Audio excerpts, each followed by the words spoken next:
Ada rosemary-nya, bumbu-bumbunya sepertinya meresap sampai ke dalam. Kita cobain.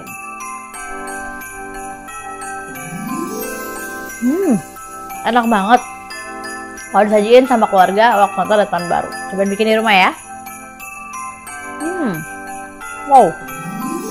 Ayam panggang rosemary bisa disajikan waktu kumpul keluarga Natal dan Tahun Baru. Bikin yuk. Ya, aku kasih resepnya nih.